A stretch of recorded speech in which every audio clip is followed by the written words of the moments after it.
Merci, Madame la Présidente. Messieurs les membres du gouvernement, chers collègues, face à la mondialisation et notamment à une recrudescence des transactions financières transfrontalières, l'efficacité de la lutte contre la fraude et l'évasion fiscale dépend d'une coopération internationale solide.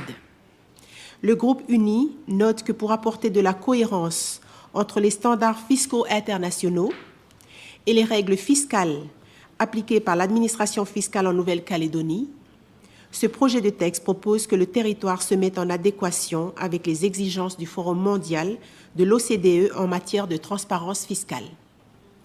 À ce titre, il est prévu, par le biais du dispositif, plusieurs mesures permettant, et d'une, le renforcement des dispositifs d'échange d'informations fiscales et de prévention de la fraude, permettant notamment une meilleure coordination entre l'administration fiscale locale, l'autorité prudentielle et de résolution et l'autorité des marchés financiers.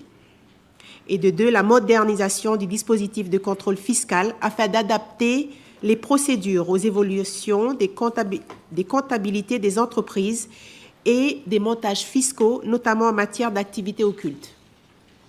Conscient que ces mesures n'auront aucun effet immédiat sur la qualité du service public au regard du contexte socio-économique et budgétaire de la Nouvelle-Calédonie, pour le groupe uni, ces mesures matérialisent la volonté du gouvernement, dans un contexte budgétaire particulièrement contraignant, de contenir la manne financière que génère notre pays.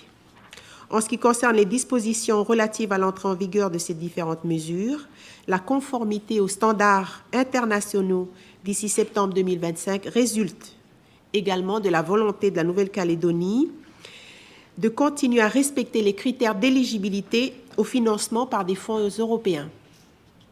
Pour toutes ces raisons, le groupe Union nationale pour l'indépendance votera en faveur de l'adoption de cette loi de pays. Merci. Donc, il n'y a pas d'autre explication de vote. Je vais mettre aux voix l'ensemble du projet de texte. Qui est pour ? Qui est contre et qui s'abstient? Le projet de loi du pays est adopté à l'unanimité.